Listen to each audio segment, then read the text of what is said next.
Salut tout le monde, ici Yanis, ravi de vous retrouver sur la chaîne dédiée aux voitures. Aujourd'hui, comme ces derniers temps, on va parler des modèles chinois. Installez-vous confortablement, il y aura beaucoup d'informations utiles. N'oubliez pas de vous abonner à la chaîne et de laisser un like. Alors, on parle aujourd'hui du régulateur de vitesse adaptatif, ou ACC, sur votre Haval F7 ou F7X. C'est une fonctionnalité vraiment pratique, et je vais vous expliquer comment ça marche et comment l'utiliser au mieux. Commençons par le principe de fonctionnement.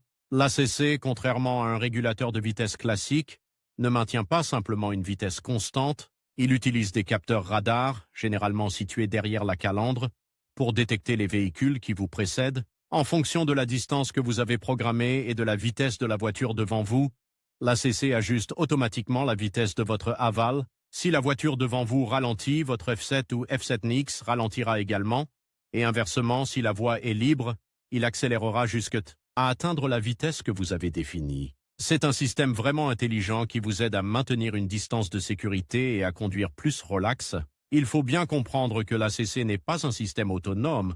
Vous devez rester attentif et garder vos mains sur le volant. Il vous assiste mais ne conduit pas à votre place. Il est important de bien comprendre cette nuance. On parle d'assistance à la conduite, pas de conduite autonome. Passons maintenant à la commande du système. Sur votre Haval F7, F7X, vous trouverez généralement les commandes de l'ACC sur le volant. Il y a des boutons spécifiques pour activer le système, régler la distance de sécurité avec la voiture qui vous précède, et bien sûr, pour augmenter ou diminuer la vitesse de croisière souhaitée, je vous conseille de consulter votre manuel d'utilisation pour localiser précisément ces commandes sur votre véhicule, car la disposition peut légèrement varier selon l'année et la finition de votre voiture.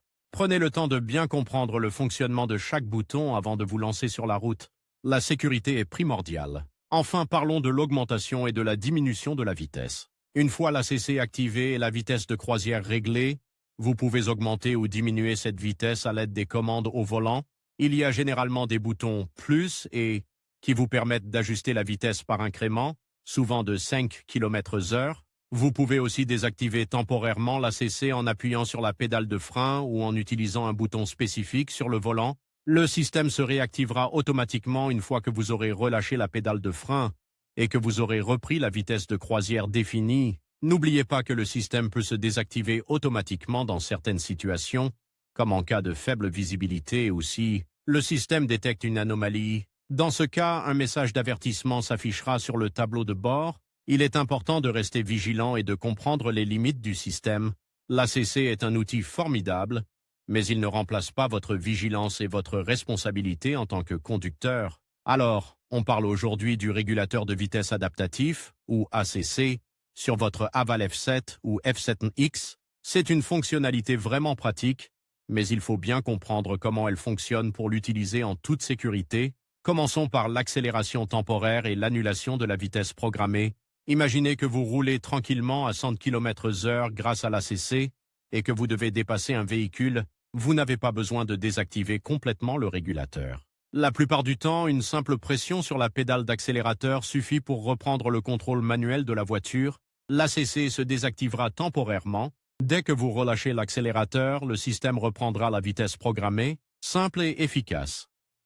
Pour annuler complètement la vitesse programmée, il suffit généralement d'appuyer sur la touche de frein ou sur le bouton d'annulation du régulateur. Vérifiez bien votre manuel d'utilisation pour les commandes spécifiques à votre véhicule, car il peut y avoir de légères variations. Passons maintenant à l'affichage sur le tableau de bord. L'information concernant l'ACC est généralement affichée clairement sur l'écran central ou dans le combiné d'instruments. Vous y verrez la vitesse programmée, la distance de sécurité que vous avez sélectionnée, et des indicateurs visuels qui vous signalent si le système est actif, si une voiture est détectée devant vous ou s'il y a un problème. Prenez le temps de bien comprendre ces différents affichages. C'est crucial pour une utilisation sûre et efficace de l'ACC. Il est important de noter que l'affichage peut varier légèrement selon l'année de fabrication et les options de votre véhicule. Encore une fois, votre manuel d'utilisation sera votre meilleur ami ici. Il y a des situations où l'utilisation du régulateur de vitesse adaptatif n'est pas recommandée, voire dangereuse. Par exemple, dans des conditions de faible visibilité, comme par temps de brouillard dense ou de forte pluie, l'efficacité du système peut être réduite. De même, sur des routes très sinueuses ou en ville, où les changements de vitesse sont fréquents, L'ACC peut être plus source de stress qu'un atout. N'oubliez pas que l'ACC est une aide à la conduite et non un système autonome. Vous restez responsable de la conduite de votre véhicule à tout moment. Il est donc essentiel de rester vigilant et de garder vos mains sur le volant, même lorsque l'ACC est activé. Ne vous laissez jamais distraire et soyez prêt à reprendre le contrôle manuel de votre véhicule instantanément si nécessaire. La prudence est de mise et votre sécurité est sur la priorité absolue. N'hésitez pas à désactiver l'ACC si vous vous sentez le moins du monde inconfortable.